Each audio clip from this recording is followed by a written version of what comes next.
Well, hello there. It's Elaine popping up to give you a big spoiler warning. It turns out that when we start talking about A Quiet Place Part 2, we like to jump straight into A Quiet Place from 2018. Big spoilers! So if you haven't seen the first film, A Quiet Place from 2018, please do not go any further. We will spoil the heck out of that film right from the start. Date night. It is date night. Date day? Yeah, it's date day, isn't it? Do you want to tell everyone the time? It's 10:20. In the morning? Yes. Not at night. Not at night. And we're going to go to the pictures. Because we've both got a day off work. And we've got childcare. So we're going to go see A Quiet Place Part 2. Can you remember anything about part 1? This is the question. Jim from the office died. Spoiler alert for part 1 of Quiet Place. Right, if you're listening to a podcast for part 2 before seeing part 1, right, you don't deserve a spoiler warning. I might put a warning at the beginning of this now. I do not stand by that editorial decision. So yeah, big death at the end. Emily Blunt's in it. Yes. I mean, I remember more the experience of watching it for me. Because I was in town, I was just about to start a new job, so I went and handed in some paperwork there. And then I went to in Newcastle, the Cineworld. It's got these little, like, smaller screens with, like, maybe 40, 50 seats in. And where kind of they show art house films, borderline art house anyway, and films that have been out a while. And it'd been out a while, but I went to see it in there, and I was the only person in the screening, which is the only time that's happened, and it's the perfect film for it. I was about to say, that is the film. You just don't want anyone else around. No one making a noise. It is so silent, isn't it? That's my remembrance of it, is it was just so quiet. Was there a score? There must have been something. Or maybe just production sounds. I can't remember. I mean, there might have been sort of it sounds a bit grandiose to say overture, but yeah, like at the beginning and at the end and whatever. But largely, it was a very, very silent film. Was this must have been 2018? It came out. I can't remember. Because I was just starting my job there. Oh, well, that makes sense. Just before we got married, if you remember that. Yeah, I do. Very well. And this film was obviously due to come out last year. Yes. And something got in the way, which I'm not really sure what it would be. But and given this is almost like I'm going to say post-apocalyptic, but we know that's it's aliens, isn't it? Or is it? I still can't remember. But yeah, there are creatures involved in Quiet Place. Given that it's about society breaking down and people trying to find, in inverted commas, a new normal through this use of, the silence, not being able to make a sound, it's quite an interesting time for it to be coming out. I'm not convinced it needed a sequel, so I'm interested to see whether this fulfills the promise of the first film and actually brings something more to it. I mean, you can say that about a lot of things. It didn't need a sequel. Yeah, I know I can. Yeah. But this one in particular, I thought it ended beautifully. The big plot point in the first one was that there was a baby.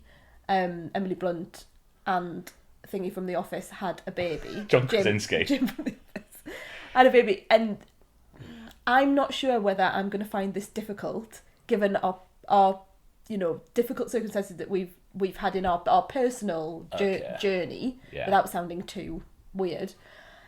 For there to be a baby in peril or a baby in... I've seen like pictures of like a baby in a box and being kept in and I'm not sure whether I'm going to find that quite hard, to be honest with you. So I'm a little bit nervous about going to see this. I'm currently watching The Walking Dead season 9, which does contain a baby in a box. Yes, While they're trying to keep it away from the whisperers. So I'm used to that. Yeah. So, but yeah, just close your eyes. I'll try. Bring your headphones if need be.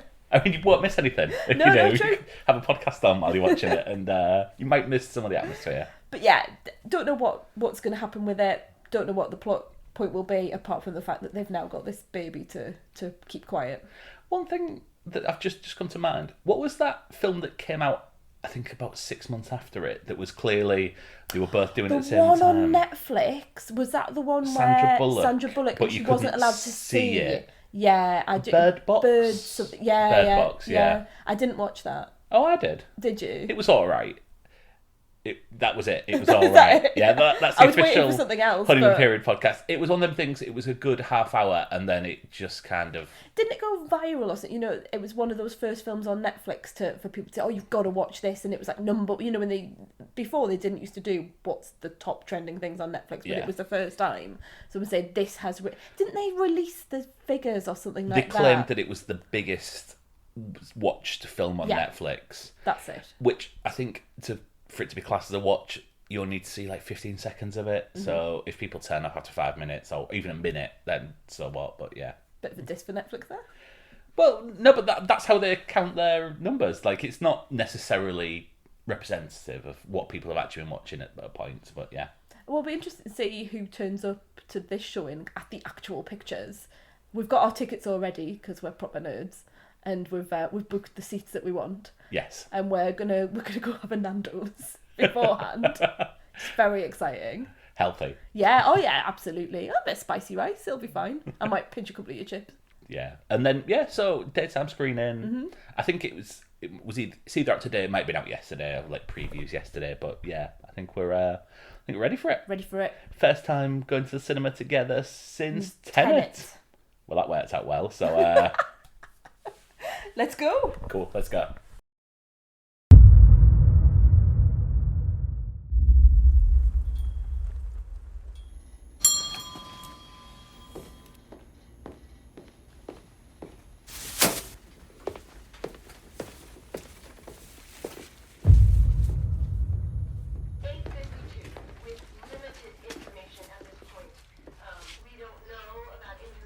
What happened? A bomb, I think.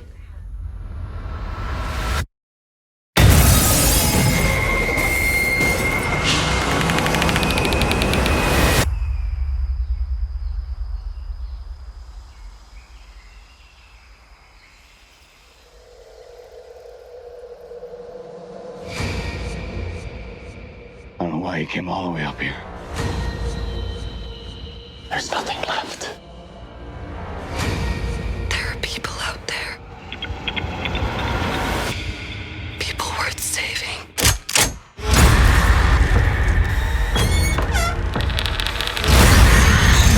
Most people had finally given up hope.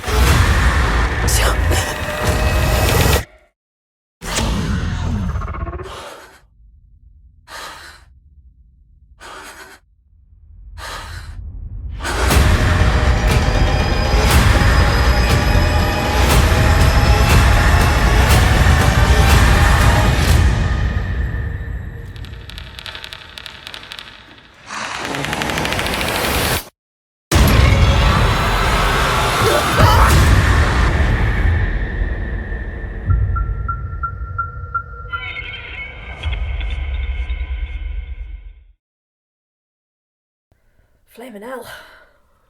That was a film. Wasn't it just? Did you do the same thing as me? We were like slightly apart in the chairs, so I couldn't quite see what you were doing. But did you spend most of your time with your hand over your mouth, like over the top of your mask, or just generally clenching your fists together? Because I found myself like having to unclench my hands. No, not at all. Oh, okay, just me then. Yeah, just you. I don't think I can cope with like children in peril. I'm really struggling with that at the moment. I think that's kind of natural. Yeah. I think like whenever you see children in peril, even before we had children, it was quite. Yeah. But like the baby in the box really got to me, and I'm pleased that they didn't. I suppose that wasn't the high. Whoa. But I'm not going into spoilers yet. But that's not the main. That wasn't the thing. I thought it would be the main thing of like baby in the box, baby. It's in the never box. necessarily in peril. I think. Oh yes, no. I think it was in peril a few times. Okay, right. Okay. Are you wanting to say spoilers? Is that No, why no, you're no, stopping no, me? no. Before we go into spoilers, Uh-huh. because we've just literally got back, we've not said not- our feelings about the film to each other. No, we've just said how warm it is in the car, Yeah. and isn't it nice to be out during the day and And then all had to those race sorts of home things. because Amazon arrived. So, yeah. So, what are your thoughts on it? Spoiler-free thoughts. Spoiler-free thoughts. I would say that I feel the same way about the film coming out of the cinema, which was lovely to do, as I did with the first film. I thought it was absolutely on a par with the first film. In fact, and this could be seen as a criticism, it hits some of the same beats as the first film, particularly as you get towards the end. I really enjoyed, in inverted commas, the film. I probably wouldn't watch it again for a while just because of all that kids in peril and lots of bereavement. There's a lot of bereavement and trauma and tragedy, as you get with these films. So I could probably do without that at the moment. But yeah, I think when I watched A Quiet Place, because it's not been retrofitted to be A Quiet Place Part 1, has it yet? No. Well, It's coming. Yeah, I thought it was a 4-star film. I don't know why I didn't give it the full 5, but that's kind of like my feeling on it. And I would do exactly the same for this. Thanks for asking. Yeah. I stopped, I looked at you, I don't have to say, and what do you think, Mark? You just tell me what you go on, you just follow on. I'm pretty much the same as you. I think it is, as soon as I was back in the film, I was back in that world. I think there is a pre-title sequence, which is a very different mood, and I think that serves to bring you into the storyline perfectly. As soon as I don't know whether the actual titles ever actually hit, but as soon as we're back in the modern day of the storyline, it doesn't take a genius to say it uses sound perfectly. There's no exposition in this film. It relies upon you paying attention. It relies upon you seeing things that people are doing. There is never anything that goes, oh, he's setting the timer here for this reason, or yep, that towel's there for that reason. And these come to play later in the film. Totally 4.5 stars. Unfortunately, the first film came out at a time where this was something brand new, and it was something completely different. Obviously, this is very much, like I said, following the same path, so it doesn't have that going for it. But having said that, I think that this is a tighter film. There is absolutely no fat that you could trim off this, and I think it just goes along perfectly. And I mean, I don't know what the runtime is. It must be close to 90 minutes. I thought you said it was 2 hours. It was 2 hours, but it was 2 hours including including trailers and adverts. There were quite a few. Yeah, 97 minutes. Okay, that's good. Yeah, before we go into spoilers, can we just talk about the trailers? Do you want to talk about the trailers? I was about to say, do you want to do trailers? Because I had so much fun. So I think we had 5 trailers. Oh, did we? Yeah. I thought there were quite a few. So what did we have? The first one. I know one. Was the Hitman's Bodyguard the sequel? Hitman's Wife's Bodyguard, which I quite enjoyed. I don't know whether I was on a high from like going to Nando's and then being at the pictures, but I really like the big Ryan Reynolds, Salma Hayek. Yeah, Did you see the Hitman's Bodyguard? No. This is a film that I remember being out the cinema going, nah, and moving on. Samuel L. Jackson. I have no idea how that got a sequel. No. I don't think it necessarily did very well at the cinema, I don't really must have remember done something. Anyway, get those 3 together, you'll have a great time. Is it Salma Hayek? Yeah. Oh, it must be. Well, no, because I get her mixed up with Penelope Cruz. Oh my god. Yeah, I think it's Salma Hayek. Yeah. So Salma Hayek hires Ryan Reynolds, who's on a sabbatical from Bodyguard. Editing. Yeah. Really, really quick editing. So next to 2 films that have been out in the US already, and I've heard a lot of reviews of and podcasts of, but I've been waiting for. First one being Freaky. Yes, I had heard of it, but I had not remembered it. But it's a Freaky Friday spin-off by Blumhouse. Yes. With your man, what's his name? Vince Vaughn. And Catherine Newton. Who is... So she's the daughter in Big Little Lies.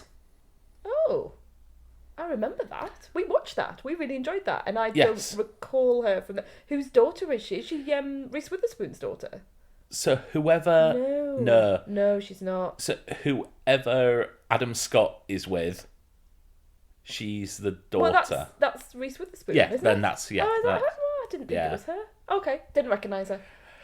And she's also in Detective Pikachu. Good. And she's in the last season and a bit of *Halt and Catch Fire*. Okay. Right. But I think she's she's really, really... She's really good in that, she's in really that trailer. She's got really good charisma on screen. I really warm to her straight away. It's a body swap thing, Yeah. which is given away straight away.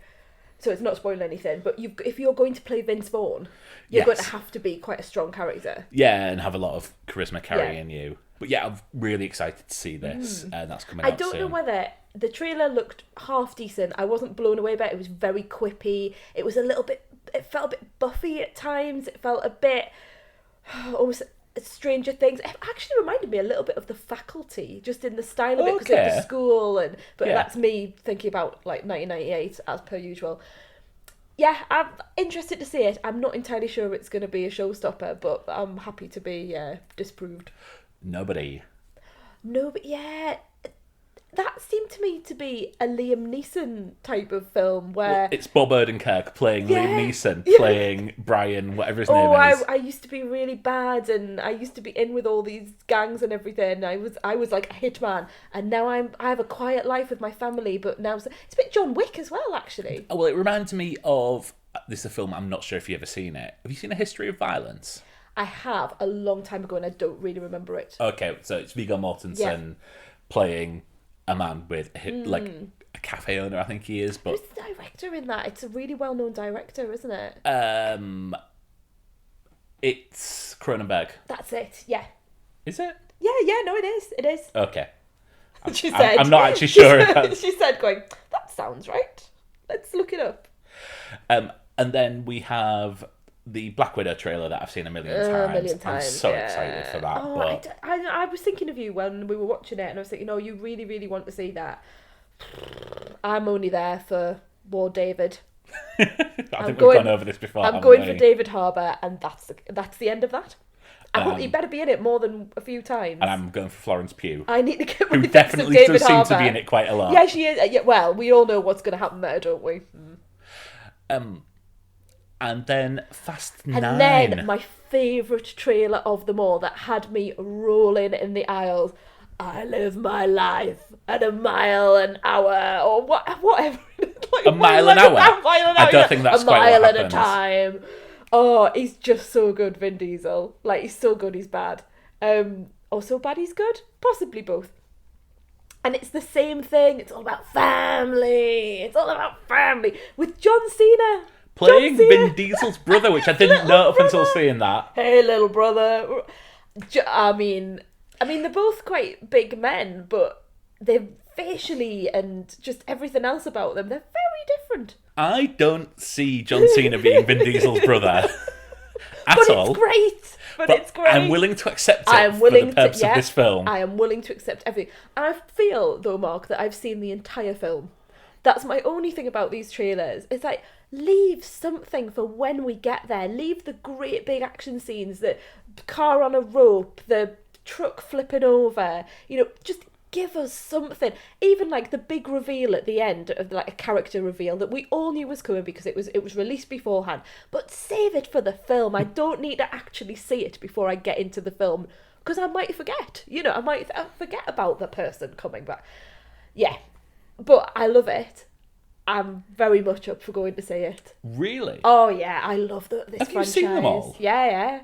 Well, apart from Tokyo Drift. I've never seen Tokyo Drift either. Oh, we might have to do a Which Tokyo is the Drift one that, date night. ironically enough, introduces Han. And I love the concept. I know it's sort of moved away from it now, but the whole idea of it's Point Break with cars. Point Break with cars, Brilliant. yeah. Thank you very much. I'll take that.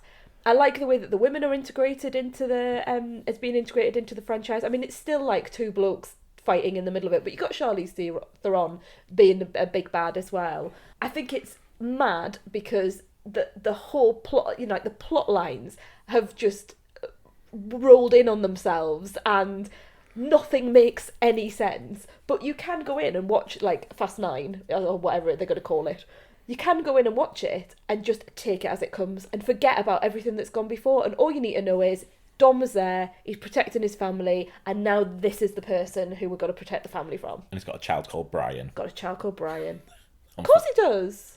The only child to ever be named Brian in the past 20 years, I'm pretty sure. Really sorry, anyone called Brian. No, it's a fine name. It is a fine name. I just can't imagine a baby called Brian. Baby Brian. Baby Brian. Yeah. Wonderful. Yeah, I think I've seen a film about that. Yeah. Should we get on to spoilers? Let's go back to the actual film that we were there to see. Okay, spoilers from this point on. Spoilers. You have been warned. We're going to spoil this film. Can I do an experiment with you? Oh no, what? Because this is something which I am always in the position of, but you're normally not. Can you name any of the characters in this? Yes. The boy is called Marcus. The dad is called Lee. That's the only one I knew. Lee. Don't know the mum's name. The daughter is called Regan. And was Cillian Murphy called like Abbott or Emmett? Where did you get these names from? Are they ever mentioned? Yeah. Well, at the beginning they talk about like, you know, the beginning of the film, which you spoke about in the non-spoiler section, which is essentially a flashback to day one when the aliens come. Yeah. It's all integrated into that. So like John Krasinski is talking to Emmett, or he's like, hey Emmett, you know, and you get all of that. And also when they go back into the cavernous, what is that thing that they climb into? Like an old safe or something like that? Well, I think it's... Or is it a shelter type thing? Oh, so it's a furnace that they actually climb into. Right, I didn't realise that was what it was. It says furnace on the thing in big letters. I can get the names, but I don't know what actual equipment is. Yeah. So, yeah, when they go in there, Emily Blunt says, look at me, and she says his name over and over again. So that's how I got his name. Yeah. None of them. And Marcus, she screams, Marcus, when he's passed out because he's got no air. Okay. Don't know what the baby's called, thankfully, because we didn't spend too much time with the baby, which I was very happy about. Baby's fine. Everyone's all right. No one's dead. Is... Well, apart from Jumon Honsu. Bo. Oh, Bo, lovely. Baby Bo. Baby Bo. Lovely. Anything else you want to test me on? Oh, no. Sorry. I think Bo is the... Dog? No. There isn't a dog. Shame. Although there was one at the beginning. Oh, no. Sorry. The reason I'm getting confused is... So there's a picture of the person that plays Bo, and he's old now. Yes, but this was filmed 3 years ago, so yeah. Bo's now, you know, an old child. Yeah, Bo's now graduating college. Yeah, sorry, he's fine, and he can breathe perfectly fine. That makes a lot of sense. And he can cry to his heart's content on the special island. Yes, there we go. Right. Yeah. So the ending. Yeah. They just ended this, didn't they? Yeah, and I like that. I didn't want to see Emily Blunt on a boat heading towards the magical island, or all of them living together. You know, Cillian Murphy's moved in, and he's now the stepdad. And I don't need to see. And he's a loner in his own shack, looking out into the sea with a picture of his dead son. Don't need to see any of that. I'm quite happy to know that they found a way of defeating the monsters, and our imagination can take us from there. Can I talk about a personal note? Yes, you can. About how much my life has changed since 2018 when I saw the first one. Yes.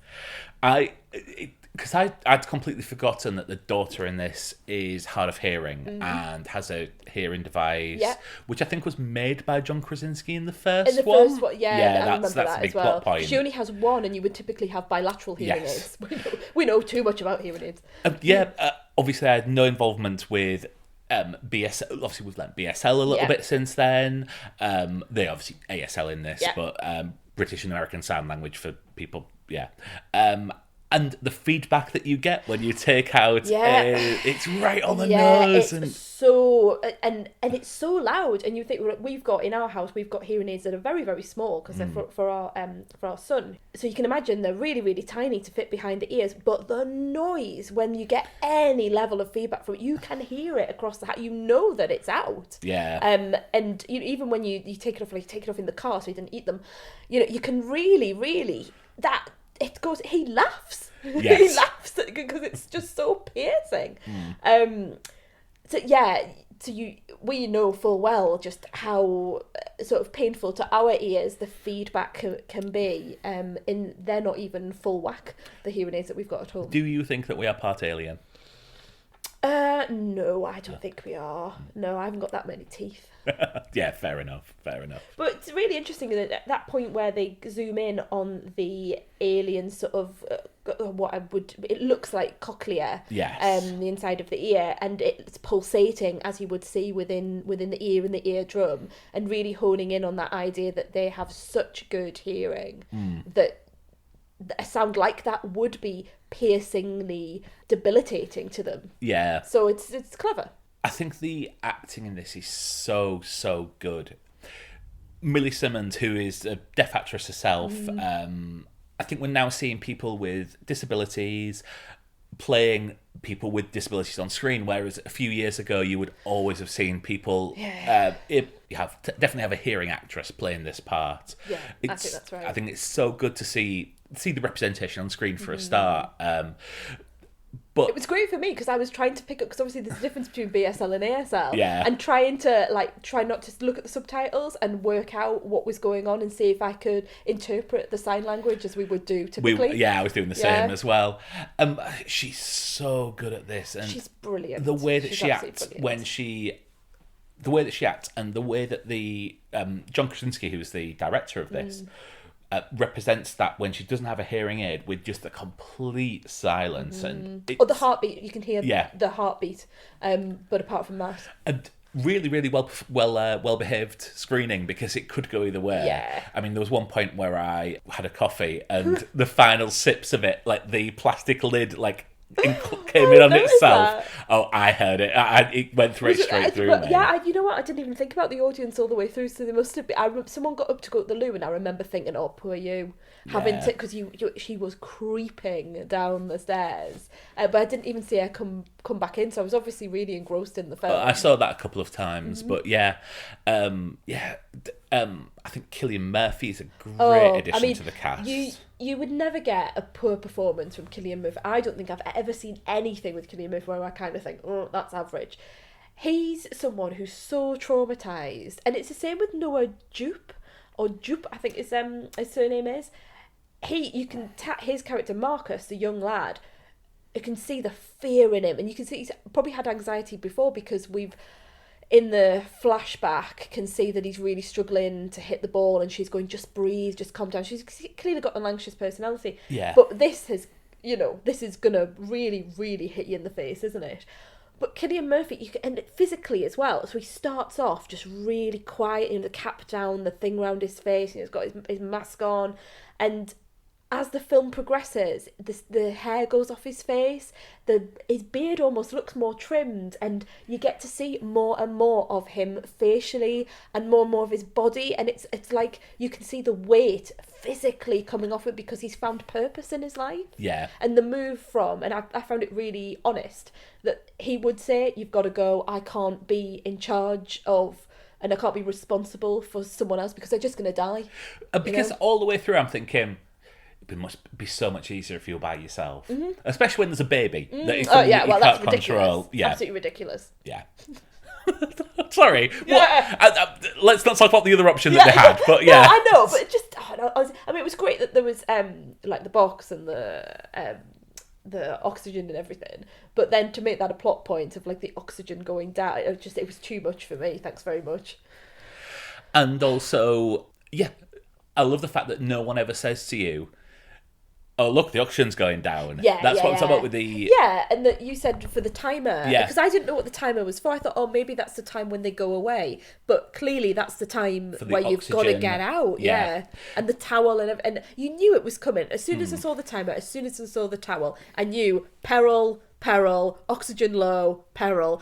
But what I loved was how it all came together in that central point where she's out getting her medicine, Cillian Murphy and Regan are off on their travels, which I thought was a beautiful addition to this film, this idea of them finding their purpose, of working together, of him having to learn how to communicate with her, her thinking that he'd abandoned her, but actually he was there all the time, going to follow her plan.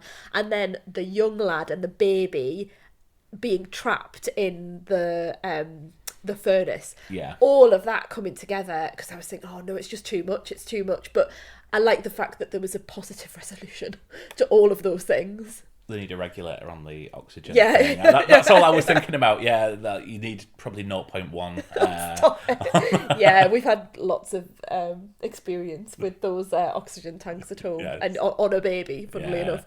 So yeah, that's probably why it's so triggering for me, because it's just reminding me of all of those things when we had home oxygen, we had, all that sort of stuff.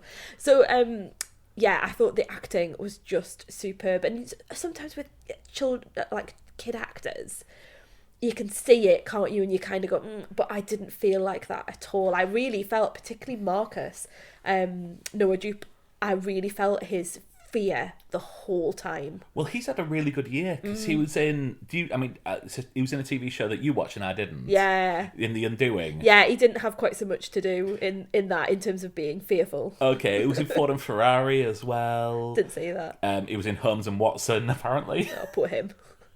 Was that the thing that was filming when we were in London? Yeah, around the Tower of London. Oh dear, I've still. I think it was like a 1-star film or something, or on Empire or something like that.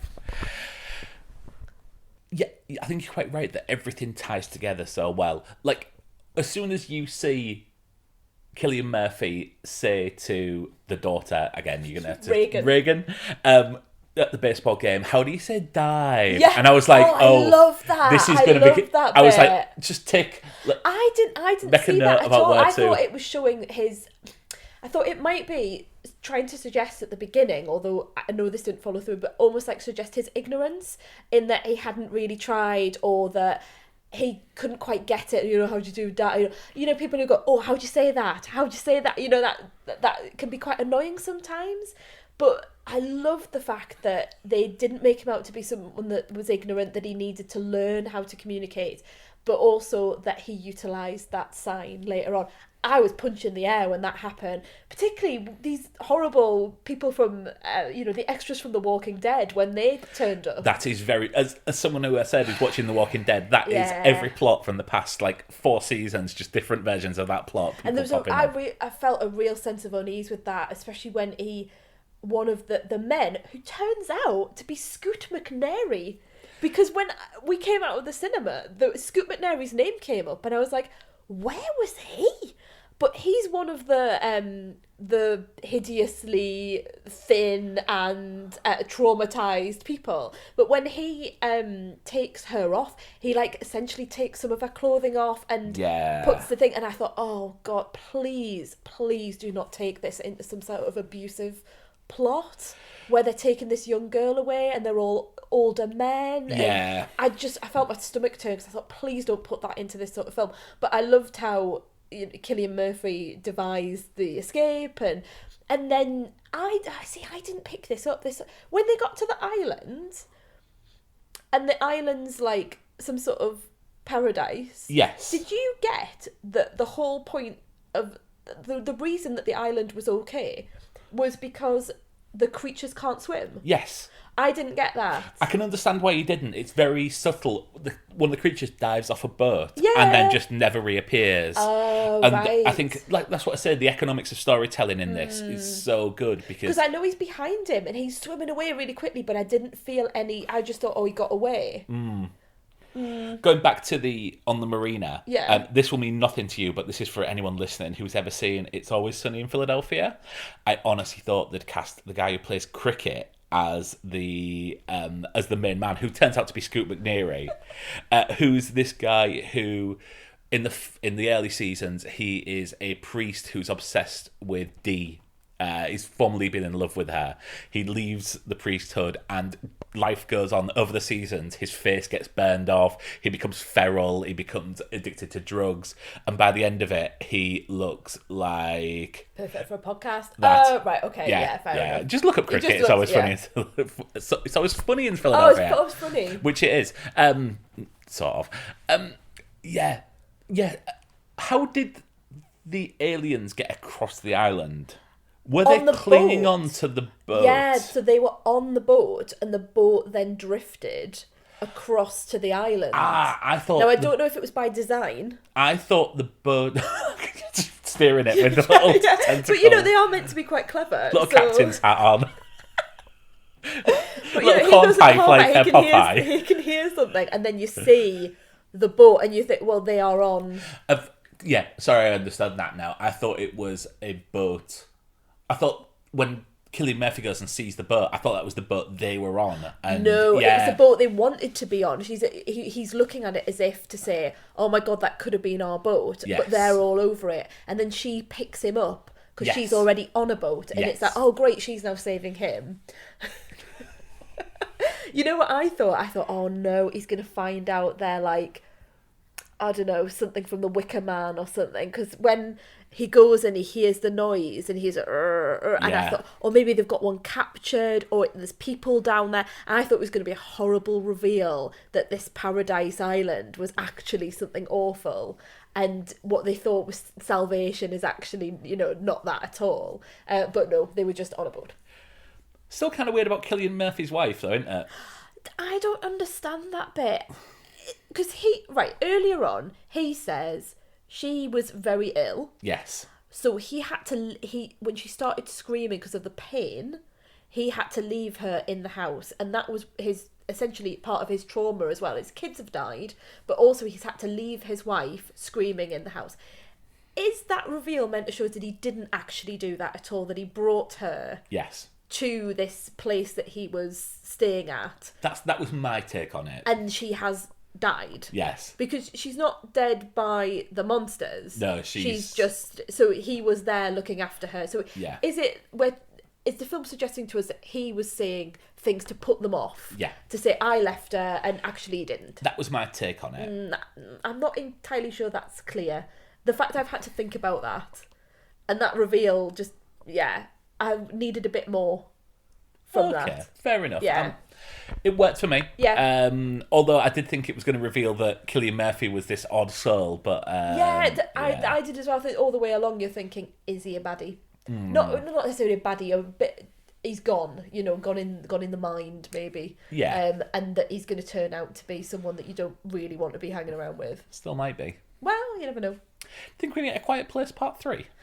It does seem to be almost like, is it setting it up for the big, getting everyone across the world together to fight the aliens using the hearing aids technology? I don't want to see everyone across the world. No, I don't either. I think this needs to be a very small story, like the original, like this one was. I don't see how they can make. I don't think how they can make, because this is left with the two groups apart, a bit like Empire Strikes Back, sort of. Yeah. But there doesn't seem to be a full movie's worth of Emily Blunt. How do we get them back together? The baby and the boy. I still don't know any of the names. Yeah. Going to the island. Because you would still, you would be able to get off the island, do your thing with all of your new technology to destroy the aliens, to be able to go and get them, wouldn't you? New technology? No, what I'm saying is your new technology to, like, the thing that you have created through the radio. And I don't know, I'm now thinking, they've got the technology with them through the use of the big radio speakery thing that the boy holds up to the alien at the end, to maybe go out and explore a bit more, and to... if they've got that sound constantly... it'll drive everyone mad looking at us with us.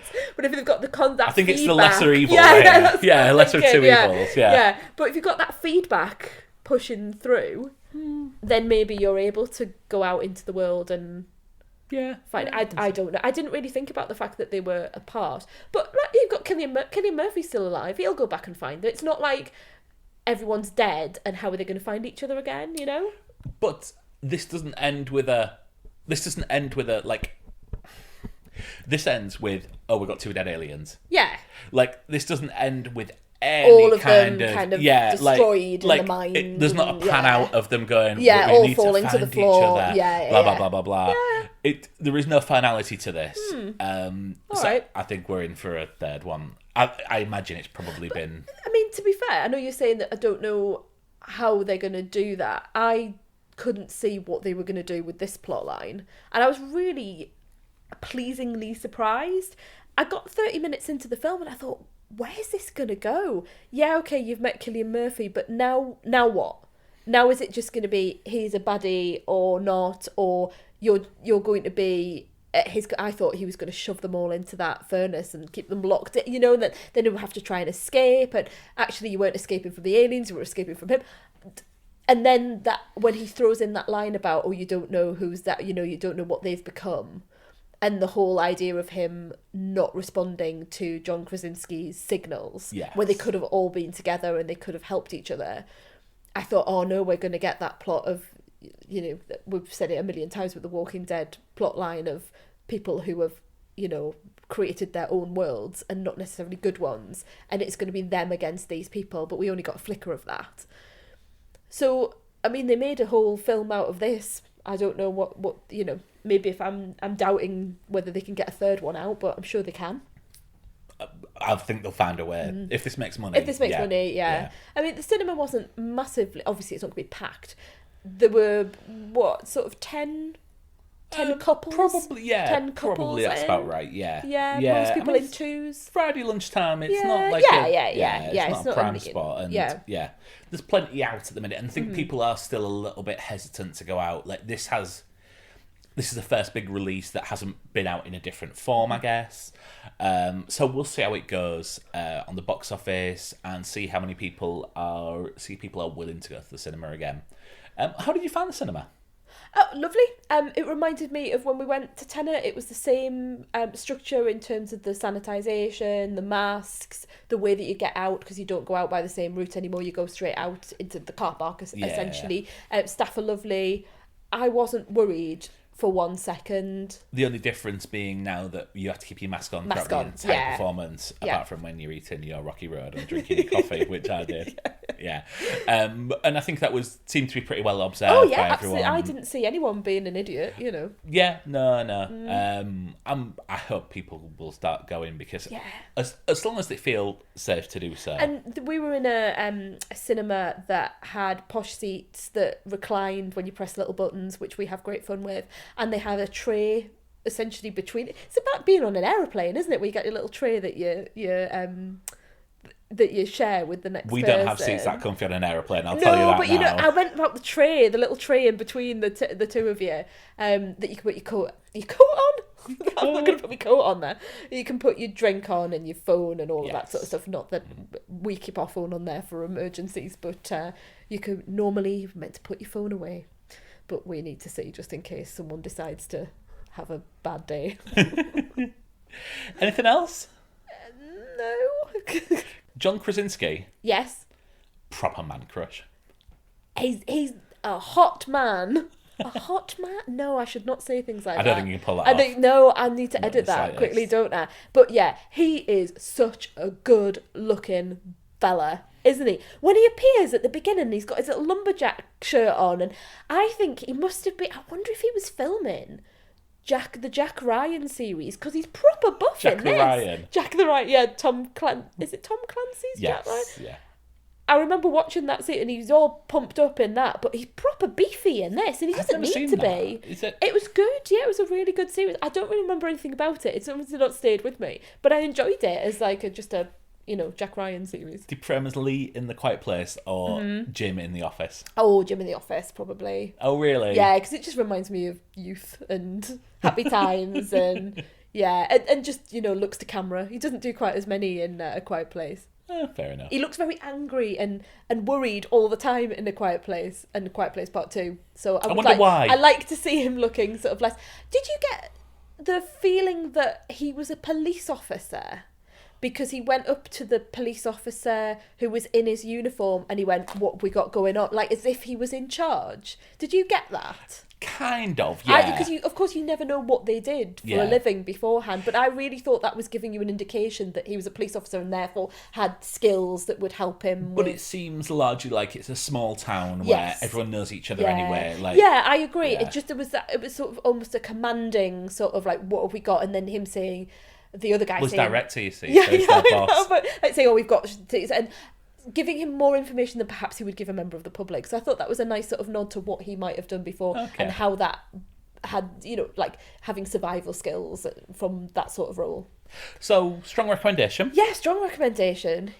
And then we'll be back something will be coming out next week. Yeah, Something I saw, one of the trailers was coming out next week. I saw The Father's coming out as well. That Anthony Hopkins, Olivia Colman. I really want to see that. Yeah, I would really like to see it.